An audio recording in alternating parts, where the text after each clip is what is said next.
नमस्कार, बहुत स्वागत है आपका। आप देख रहे हैं आपकी आवाज और आपके साथ मैं हूं आसिफ शेख। आपकी आवाज में आज बात रायपुर में हुई धर्म संसद और धर्म संसद में हुए अधर्म की। राजधानी में धर्म और कर्म की बात करने के लिए धर्म संसद का आयोजन किया गया, लेकिन इस धर्म संसद में महाराज कालीचरण ने विवादित बयान दे डाला। कालीचरण ने बापू को जमकर गालियां दी और गांधी जी के हत्यारे गोडसे का गुणगान किया। इसके बाद ये बवाल मचा हुआ है।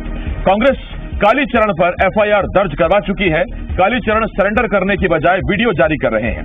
सीएम उन्हें सरेंडर करने के लिए चुनौती दे रहे हैं। बीजेपी सरकार पर वार कर रही है और धर्म संसद के आयोजनकर्ता खुद को बेकसूर बता रहे हैं। कई सवाल हैं जिनके जवाब जानने की कोशिश करेंगे। एक खास पैनल भी हमारे साथ जुड़ेगा, लेकिन आइए सबसे पहले एक रिपोर्ट देखते हैं।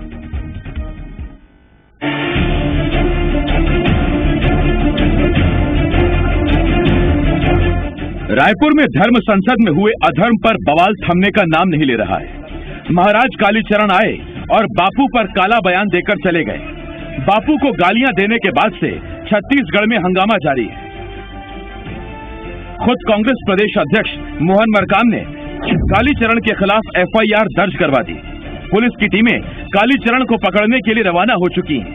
दूसरी तरफ कालीचरण अपने बयान पर टिके हुए हैं। एक वीडियो जारी कर कालीचरण ने फिर दोहराया कि वो अपनी बात पर कायम है और इसके लिए उन्हें मृत्युदंड भी मिले तो उन्हें कोई चिंता नहीं। तो बोलने के लिए मुझ पर एफआईआर दर्ज हुई, मुझे उसका कोई पश्चाताप नहीं है। कोटि कोटि धन्यवाद है महात्मा नाथुराम गोडसे जी को, उनके चरणों में। तो मेरे जैसे तुच्छ जंतुओं का जी के फायदा भी क्या है? अगर धर्म के लिए हम बलिदान नहीं हो सकते तो मर जाए मेरे जैसे करोड़ों कालीचरण। हिंदुत्व को बचाने के लिए, धर्म को बचाने के लिए, सनातन हिंदू धर्म की रक्षा के लिए तैयार है हम मृत्युदंड को पाने के। मजे की बात तो यह है कि कालीचरण अपने अपराध के लिए मृत्युदंड तो मांग रहे हैं, लेकिन धर्म संसद में बयान देने के बाद वो फौरन वहां से गायब हो गए। पुलिस उन्हें ढूंढ रही है और वो वीडियो जारी कर रहे हैं। सीएम बघेल ने भी कहा कि अगर कालीचरण में इतनी हिम्मत है तो वो छत्तीसगढ़ आकर सरेंडर करें। उसके खिलाफ एफआईआर दर्ज हो चुका है और बहुत साहसी है, तो आप सरेंडर करें। बाहर बाहर इस प्रकार से बयानबाजी करने के बजाय तो सीधा पुलिस में एफआईआर दर्ज हो चुका है, हुआ है, अपने आप को सरेंडर करें, नहीं तो गिरफ्तार करें, छत्तीसगढ़ पुलिस जाएगी। ये कांग्रेस कालीचरण अपने बयान पर कायम है तो सीएम कालीचरण को चुनौती दे रहे हैं और बीजेपी सरकार पर निशाना साध रही है। बीजेपी का कहना है कि विवादित बयान के लिए सिर्फ कालीचरण पर ही कार्रवाई क्यों की जा रही है, आयोजनकर्ताओं पर भी मामला दर्ज होना चाहिए। देखिए, धर्म संसद का आयोजन पूरी तरह से कांग्रेस की तरफ से था। उसके जो भी आयोजक थे कांग्रेस के लोग थे और इसमें मुख्यमंत्री जी ने संत पर कार्रवाई की मांग है। अगर उनमें हिम्मत है तो जो आयोजक मंडली है उनके ऊपर भी कार्रवाई करके दिखाए। मामले में लगातार आयोजनकर्ताओं पर सवाल उठ रहे हैं, जिसके बाद आयोजनकर्ताओं की तरफ से प्रेस कॉन्फ्रेंस कर सफाई दी गई और सारी जिम्मेदारी कालीचरण पर ही डाल दी गई। अतिथि यदि कोई आपत्तिजनक टिप्पणी करता है तो उसका जिम्मेदार वो आयोजक नहीं होता है, और आयोजक ने पहले ही निंदा कर दी है कि उनके द्वारा जो राष्ट्रपिता महात्मा गांधी के बारे में जो अपशब्द कहा है उसकी हम घोर निंदा करते हैं और कड़ी कार्रवाई करने की मांग करते हैं। अब सवाल ये है, अगर कालीचरण अपने बयान पर टिके हुए हैं तो क्या उन्हें कानून के सामने आकर अपनी बात नहीं रखनी चाहिए, या फिर यूं ही छिपकर वो अपना एजेंडा चलाएंगे? और सवाल ये भी, क्या वाकई कालीचरण के काले बयान के लिए आयोजनकर्ताओं की कोई जिम्मेदारी नहीं? तृप्ति सोनी के साथ चुन्नीलाल देवांगन, जी मीडिया, रायपुर।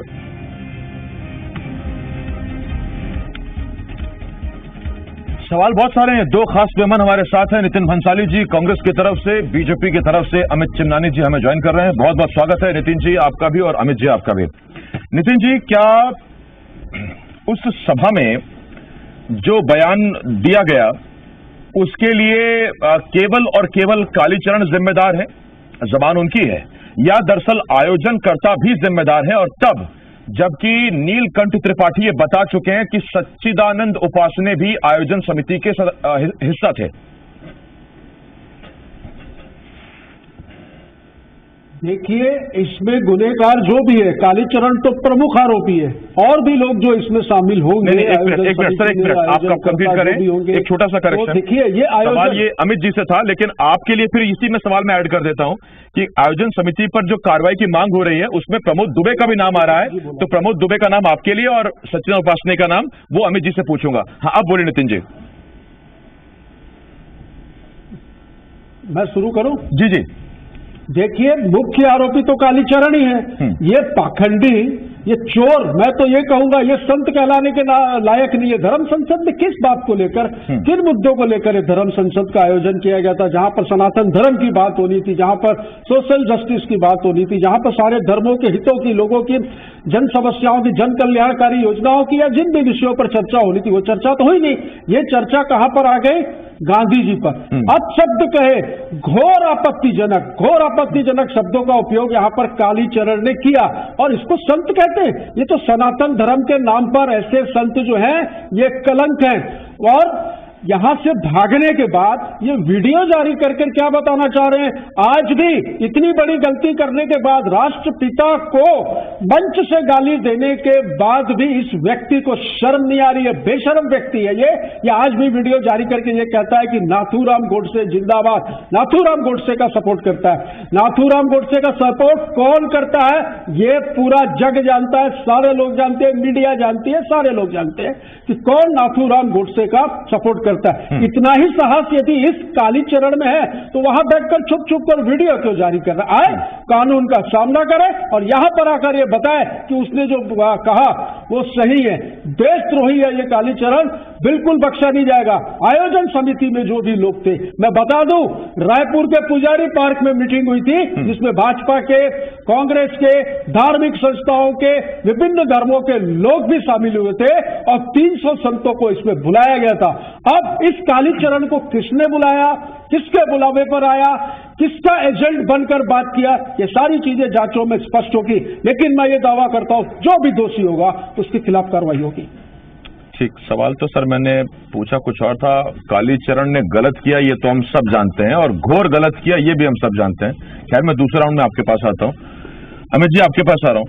अमित जी, विष्णुदेव साय साहब ने मांग की है कि केवल कालीचरण पर मामला दर्ज क्यों, केवल कालीचरण पर कार्रवाई क्यों, आयोजनकर्ताओं को क्यों बचाया जा रहा है? तो मैंने सवाल पूछा था कि सच्चिदानंद उपासने भी उसका हिस्सा थे, मंच पर मौजूद थे, वहीं मंच के नीचे सामने बैठे हुए थे, सुन रहे थे।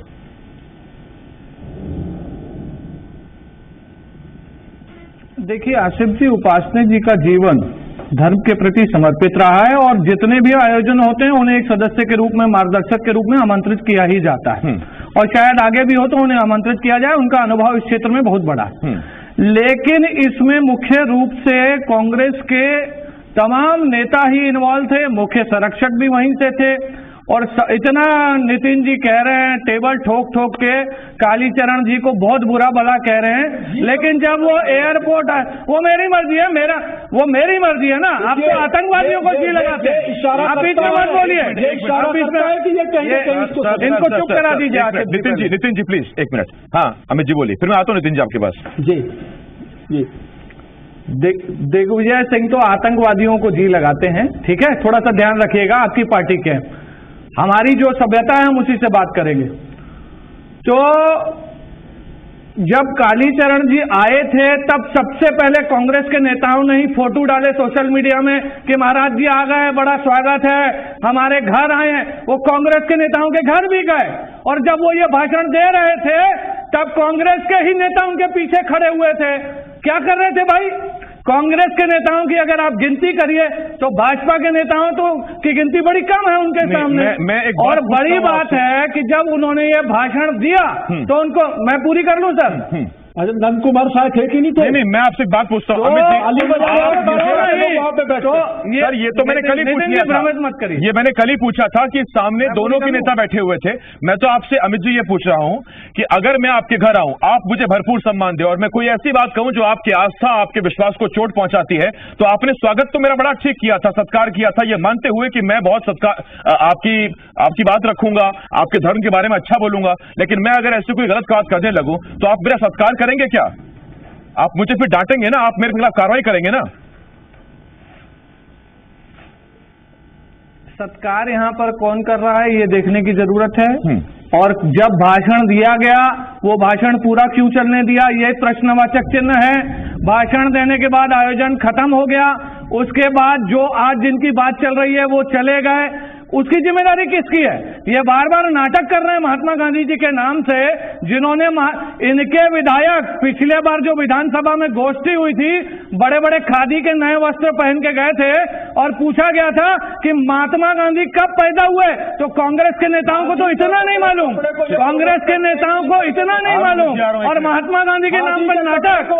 नितिन जी की दुखती रख पे हाथ रख दिया। सुन लीजिए, बीच में नहीं, राष्ट्रपिता को मानते हैं? मैं बोल रहा हूँ, सुनिए ना, राष्ट्रपिता को नितिन जी बीच में मत बोलिए। नितिन जी मैं पूछ रहा हूँ आपसे, आसिफ जी मैं पूरा करूँ? अगर मैं ये सवाल अमित जी से पूछ रहा हूँ कि उस वक्त सच्चिदानंद उपासने ने क्यों नहीं रोका, तो फिर मैं ये भी पूछ रहा हूं कि क्यों प्रमोद दुबे ने नहीं रोका। ये सारी बातें सुन के इतने बड़े सीनियर लीडर वहां से उठ के क्यों चले गए? क्या वहां पर खड़े होकर आपत्ति दर्ज नहीं? रायपुर में इन लोगों से बड़े कौन लोग हैं? अगर ये खड़े होकर उंगली उठा देते कि कालीचरण खबरदार अगर आपने बापू के बारे में ऐसा कुछ कहा, हिम्मत होती है ऐसे व्यक्ति की वो बापू को राजधानी में आकर गाली देकर चला जाए। महंत राम सुंदर दास, जो कि गौ सेवा आयोग के सम्मानीय अध्यक्ष भी हैं और वरिष्ठ विधायक भी हैं, उन्होंने तत्काल उस धर्म संसद के मंच से इस बात की आलोचना की और कहा कि मैं अपने आप को इस प्रोग्राम से अलग करता हूं। तो भाषण पूरा चलने क्यों दिया भाई? भाषण क्यों चलने दिया पूरा? क्यों भाषण चला? जब एक शब्द आ गया था क्यों भाषण चलने दिया? आप नाटक मत करिए। अमित जी प्लीज सर, देखिए ये भी फिर धर्म संसद जैसा ना हो जाए ना सर। एक मिनट रुकिए सर। भाजपा के लोग मौन स्वीकृति कालीचरण को दे रहे हैं। नहीं, कोई मौन स्वीकृति नहीं दे रहा। अमित जी मैं तो आपसे पूछ रहा हूँ, देखिए एक आज प्रेस कॉन्फ्रेंस में नीलकंठ त्रिपाठी ने एक बात कही। उन्होंने कहा कि मैंने बीच में रोकने की कोशिश की थी लेकिन कालीचरण ने मुझे डांट दिया, मुझे चुप करा दिया। मैं तो आपसे ये भी पूछ रहा हूं अमित जी कि नीलकंठ त्रिपाठी उनको रोकने गए थे, ठीक, नीलकंठ त्रिपाठी को डांट दिया, ठीक है, लेकिन क्या सियासी नेता संतों के सम्मान की वजह से चुप रहेगा? और ऐसे कौन से संत का सम्मान जो जाके बापू को गाली दे रहा है? किस सम्मान के चक्कर में आप लोग चुप थे? देखिए सवाल यह है कि आयोजन किसका था, ज्यादा लोग कौन शामिल थे, किन्होंने इनको बुलाया था, किन्होंने घर पे बुलाया, सेल्फी खिंचाई, फोटो सोशल मीडिया में डाले, उनके पैर छू छू के डाले और उसके बाद भाषण पूरा देने दिया। मैं तो ये पूछ रहा हूं महात्मा गांधी जी के नाम से जो कांग्रेस नाटक कर रही है, मैं नितिन जी से पूछता हूं महात्मा गांधी जी कितने बार जेल गए थे? बताइए। आप बहुत नाटक कर रहे हैं, आप बताइए कितने बार जेल गए थे? कितने बार जेल गए थे? कितने दिन जेल में रहे? आप बताइए, आप बताइए। सबसे पहला आंदोलन महात्मा गांधी का कौन सा था? आप बताइए, मैं आपसे पूछता हूँ। एक मिनट सर, अमित जी मैं आपसे एक बात पूछता हूँ। नितिन जी आ रहा हूँ, मैं आपके पास आ रहा हूँ। नितिन जी आ रहा हूँ। अमित जी मैं आपसे एक बात पूछ रहा हूँ। नहीं एक minute Nitin ji please sir, Nitin ji please. Amit ji मेरा सवाल आपसे ये है कि जब ये सारा काम हो गया था, जब ये सारा कांड हो गया था, तो पहले थाने में जाके FIR दर्ज कराने कौन गया था? कालीचरण से महात्मा गांधी कितने दिन भूखे रहे? महात्मा गांधी, अरे गांधी जी को दोनों मानते हैं, गांधी जी ने थोड़ी कहा था लड़ाई करो यार। चुप तो रहिए एक मिनट अमित जी। महात्मा गांधी जी, अरे नितिन जी एक मिनट बताइए। अमित जी महात्मा गांधी जी कितने दिन भूखे रहे? बापू का देश है, बताइए। लोगों के मन में बसे। हाँ तो बापू ने थोड़ी कहा था कि दूसरों को बोलने मत दो। नाटक है, छोड़ेंगे कांग्रेसी। अरे कहीं लिखा हो किताब में तो मुझको बताइए ना। एक मिनट रुकिए सही, पाखंडी छुपाओ। एक मिनट नितिन जी एक मिनट। अमित जी जब ये सारा कांड हुआ तो पहले FIR दर्ज कराने कौन गया था? अमित जी कौन गया था? आपने कितनी FIR दर्ज कराई अब तक कालीचरण पर? कुछ नहीं पता। मुंह में राम, दिल और दिमाग में नाथूराम वाले हमें सिखाएंगे। सर देखिए मैं अभी ये मामला थोड़ी देर शांत हो जाए, इसके लिए अपना पैकेज दोबारा चला दूंगा। 3 मिनट आप सांस ले लेना, आप सोच लेना थोड़ा सा। 1 मिनट, मैं नहीं चाहता सर कि ये डिबेट ऐसे चले जाए। अरे नितिन जी सुनिए तो सही, सर सुनिए महाराज, 1 मिनट रुकिए। एक मिनट नितिन जी आप सुन नहीं रहे हैं। सवाल अमित जी से है, वो इसी में घुसे रहेंगे आपके साथ डिबेट में, तो फिर वो कैसे सवाल का जवाब दे पाएंगे? अमित जी मैं पूछ रहा हूँ पहली FIR किसने दर्ज कराई और आपने कालीचरण के खिलाफ कितनी FIR दर्ज कराई है अब तक प्रदेश में? मैं ये कह रहा हूं जब एक FIR दर्ज हो गई आसिफ जी, उसके बाद 10 लोगों की FIR जरूरी है क्या? और जब भारतीय जनता पार्टी के लोगों ने खुले रूप से कह दिया कि जो बयान दिया गया है वो अनुचित है। डॉक्टर रमन सिंह ने कहा अनुचित है। उन्होंने कहा कालीचरण तो छोड़ो, कोई भी व्यक्ति महात्मा गांधी के खिलाफ गलत न बोले। उन्होंने साफ कहा, हमारे प्रदेश अध्यक्ष ने कहा, बृजमोहन अग्रवाल ने कहा, धर्मलाल कौशिक ने, ये फिर बीच में बोले। अरे नितिन जी, फिर मैं रोक नहीं पाऊंगा। बीच में बोले नितिन जी, नहीं अब की बार अगर फिर बोलेंगे तो मैं रोक नहीं पाऊंगा। एक मिनट में बीच में बोल रहे हैं नितिन जी, एक मिनट। कालीचरण को तो हम काम कर रहे हैं। तो भारतीय जनता पार्टी कितने बार इस चीज को बोलेगी? कांग्रेस क्या कर रही थी? उसकी सरकार है, कांग्रेस का आयोजन था, कांग्रेस के लोगों ने सेल्फी खिंचाई। क्यों? स्क्रीनशॉट है, क्यों? व्हाट्सएप के स्क्रीनशॉट है। इनके किन किन नेताओं ने इन्विटेशन छोड़ दीजिए, नाटक मत करिए। न महात्मा गांधी के बारे में इनको कुछ मालूम है, न महात्मा गांधी के बोलने पर चलते हैं ये लोग। ये राजनीति करते हैं, राजनीति। नहीं, मैं तो बार बार यही कह रहा हूं कि क्या, एक मिनट महात्मा गांधी के बारे में देखिए, नीलकंठ त्रिपाठी जी ने जो प्रेस कॉन्फ्रेंस में कहा, उन्होंने कहा कि हमने तो उनकी वीडियो देखी थी और कालीचरण को अगर आज तक इस घटना से पहले देश में कोई जानता था तो वो जानता था या तो शिव तांडव स्रोत के लिए, महिषासुर मर्दनी के लिए, या फिर उनकी बॉडी के लिए, बॉडी बिल्डिंग के लिए, वो उनके लिए उनको जाना जाता था। अब उसी आधार पर उनको बुलाया गया था, ये उनका कहना है। उससे पहले तक तो वो संत थे, उससे पहले तो वो साधु थे, और इससे पहले कोई उन्होंने विवादित इस तरह का बयान भी नहीं दिया कि उन्हें ना बुलाया जाए। तो आयोजनकर्ताओं की ये एक दलील कुछ हद तक समझ में जरूर आती, लेकिन नितिन जी, क्या वाकई आयोजनकर्ताओं को अभी से क्लीन चिट दे दी गई है कि आपका कोई दोष नहीं, दोष केवल उस व्यक्ति का है जो मंच पर चढ़ा, जिसने गाली दी और गाली देकर चला गया, उसे सब सुनते रहे? बिल्कुल नहीं, किसी को भी क्लीन चिट नहीं दी गई है। इस मामले की जांच होगी। पहले तो इस दुष्ट कालीचरण को पकड़ के लाना ये छत्तीसगढ़ की पुलिस का काम है। 3 पुलिस की टीमें रायपुर से, छत्तीसगढ़ से निकल चुकी हैं इस पाखंडी को गिरफ्तार करने के लिए। पहले तो इसको घसीट के लाएंगे, इसको अरेस्ट करेंगे, इसके बाद इसकी भी जांच होगी कि आयोजन समिति में कौन दोषी है और कौन दोषी नहीं है। मेरे पास स्क्रीनशॉट मौजूद है भारतीय जनता पार्टी के नेताओं के, जिन्होंने कई लोगों को ब्रॉडकास्ट में इन्विटेशन भेजा है कि धर्म संसद का आयोजन है, आइए संत महात्मा आए। बहुत अच्छी बात है, उन्होंने इन्विटेशन भेजा है। और मुझे तो जहां तक जानकारी है ये इनका एजेंट ही है। मैं तो खुला आरोप लगा रहा हूं, जिस प्रकार भारतीय जनता पार्टी के लोग कल से डिबेट में बैठकर जिस प्रकार डिबेट करके इस ध्यान भटकाने का, ध्यान केंद्रित करने का, ये कहां से साबित हुआ? क्या मिला आपको ऐसा उनके बारे में नितिन जी? आप लोग महात्मा गांधी के, अरे अमित जी एक मिनट, नितिन जी मैं तो पूछ रहा हूं, ऐसा कौन सा दस्तावेज आपके हाथ लगा है कि आपको लग रहा है कालीचरण बीजेपी का एजेंट है? साफ जाहिर होता है कि कहीं न कहीं कनेक्शन जुड़ा हुआ है। नितिन जी, ऐसा कौन सा दस्तावेज आपके हाथ लगा है जिसमें आपको लग रहा है कालीचरण बीजेपी का यही एजेंट है? इनकी जो है तुच्छ मानसिकता है। देखिए बुलाया खुद, भाषण दिलवाया खुद, बीच में रोका नहीं, जाने दे दिया, सेल्फी खिंचाई और बीजेपी करा रही है। बापू की बातें करते हैं, बापू ने तो कभी ऐसा नहीं कहा मत बोलने देना है ना, किसी का तर्क मत सुनना, किसी की बात मत सुनना। सर बहुत धन्यवाद, हो गया सर, हो गया सर, राजनीति करेंगे। बापू ने ये जरूर कहा था, झगड़ा बंद करवा देना, मैं बंद करवा रहा हूँ, खत्म करो सर, बहुत हो गया। धन्यवाद नितिन जी, अमित जी बहुत धन्यवाद आपका हमारे से जुड़ने के लिए। छोटे से ब्रेक के लिए हमें रुकना होगा, लेकिन देखिए बापू के नाम पे सियासी दल बापू हमारे, और बापू क्या कहते थे वो हमको नहीं सुनना, हमको नहीं मानना। और उसके बाद सबसे बड़ी बात यह कि बापू के देश में बापू को एक व्यक्ति गाली दे रहा है जिसको कल तक साधु और महात्मा की संज्ञा प्राप्त थी, आज खैर उसको कालीचरण कहा जा रहा है, उसको आरोपी कहा जा रहा है। और वो व्यक्ति अपने तर्कों पर अभी भी कायम है। उसका कहना है कि जो उसने कहा ठीक है, लेकिन तर्क देगा किसी कोने से, किसी वीडियो जारी करके। वो यहां पर आकर अपनी गिरफ्तारी नहीं देगा, वो यहां पर आकर अपनी बेकसूरी या माफ कीजिए वो अपने आप को बेकसूर साबित करने की कोशिश नहीं करेगा।